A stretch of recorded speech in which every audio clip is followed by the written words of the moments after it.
Hello, gods and goddesses, and welcome to another episode of the Goddess Chronicles. I am your host, Elevar.Maximus, and today I'm bringing you another prophetic message. And today's episode is called No Change.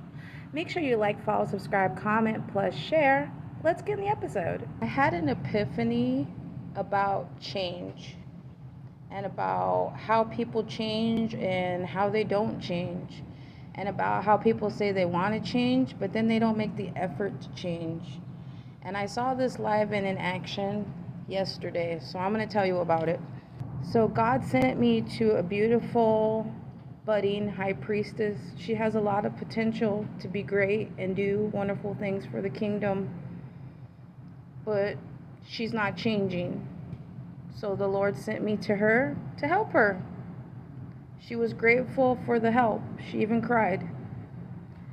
I gave her a training plan and gave her very specific instructions on to do this, and this to make the changes. Father God kept putting us together, and we couldn't figuring out why we kept running into each other. So every time I'd see her, I'd give her a bit of advice, some knowledge. So then the next time I would see her, I would say, hey, did you do that thing? No. Okay. And then the next time she'd see me, she'd be like, I was going to do that thing. I'm going to do it today. Okay. And then the next time, it's always the same story. I'm going to do that thing. Okay. So then yesterday they put our paths together again, and this time for a very long time. For like 5 hours.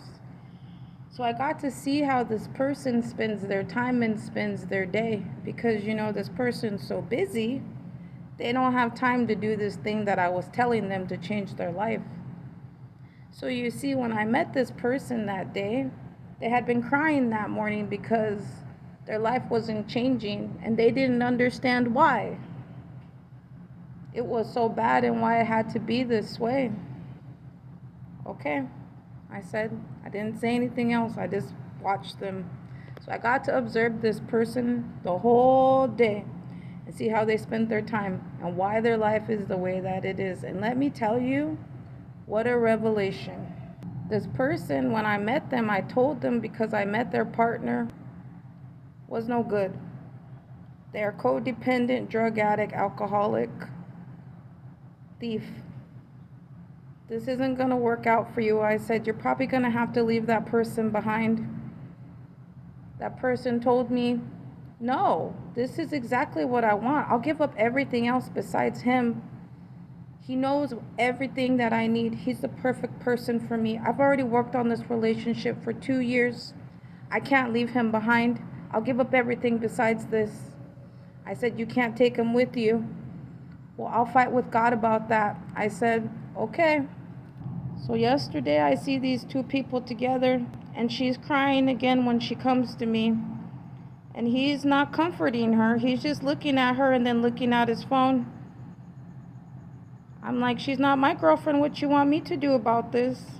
I'm watching him to see how he's going to soothe her. He doesn't know how. This is not the man for you, darling. He cannot fix himself. How do you expect him to fix you? And if you were to have children, he is not a man that you would want to have children with. He can't even soothe you as a girlfriend. How do you think he would soothe you as a wife?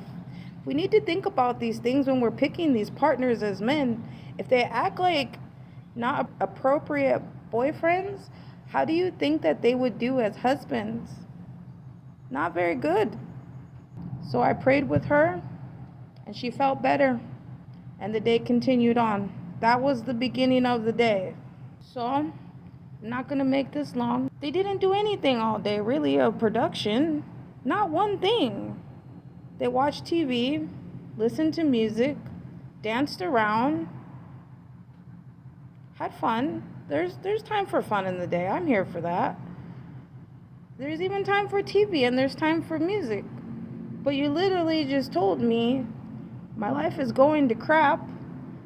I need help. And you just saw me. And I just gave you instructions on how to make your life better. And so this person literally has me as a resource. They're sitting with me all day long. They know I know how to help them. And they just told me, I can't help myself. I don't know what to do. My life is going to crap. And I had already given them instructions on what to do. They didn't ask me about how to fix it or let's go over some of those things that we talked about. They did not use any of the tools I told them about. They did not do any of the things that I told them about. Honestly, this makes me sad because this person's going to continue to fail at life, and it's their own fault. That's why God showed me what they do during the day, because hey, I don't have time to do this thing. You have time to do everything else. You got time to go smoke. You got time to go drink. You got time to go do drugs. You got time to watch movies. You got time to watch TV. You got time to gossip. You got time to kiki with your boyfriend. You got time to do everything else besides pray, talk to God, do what I asked you to do to change your life. You don't got time for that though. And then you wonder why you're still stuck. This was a terrible revelation. I mentioned this several times before, but this person reminds me a lot of myself. I've been her before. I'm sure you can maybe even see yourself in her. I want to change, but I don't want to do the things that I have to do to change. Matter of fact, I had a whole thing about it this morning. There's this one thing that I've been avoiding because I don't want to do it. I don't like it.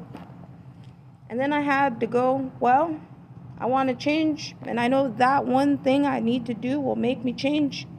Then I had to sit down and unpack it. Why don't I want to do that? And that led to a whole nother thing about why I have these feelings about that thing. But I looked at it and I faced it. So then now I can move forward in my life to get the changes that I want. But I had to open the door and face myself. People don't want to do that. That's why they stay stuck. Oh, and victimhood. This person's always a victim. It's always somebody else's fault. This person did this to me. I can't go to this place because of that person. You better take your own power back, because if you don't, you're going to stay stuck blaming people for the rest of your life. And they're already winning. You're the one keeping yourself stuck. I just want to add that in here. Do not be a victim to yourself, because you're the only one that's going to lose. Final word. If you want to change, be ready to change. God will give you the changes that you need, but then you have to follow. You have to do it. And I was thinking about talking to this person one more time, having a real sit down, heart to heart with this person one more time. God told me no. Don't waste your breath. They already know. This was a lesson for me because this is something I've been doing my whole life. My whole life I've been a teacher, telling people this same thing. Change, do this, do that. You see me having success, you can do the same thing. Do this, do that. They don't. Or they'll do it for a minute and then they'll stop and say it doesn't work. I can't help you if you can't help yourself. I'm bending over backwards to try to save you, and you won't even take a minute to save yourself. Why do I would need to waste my time with you? You got to stand up for yourself and work for yourself. If you want change in your life, well, be the change you want to see. If not, and your life stays the same, stuck, stagnant, broke, poor, unhappy, codependent relationships, going to jail, on drugs, you might want to take a look at that.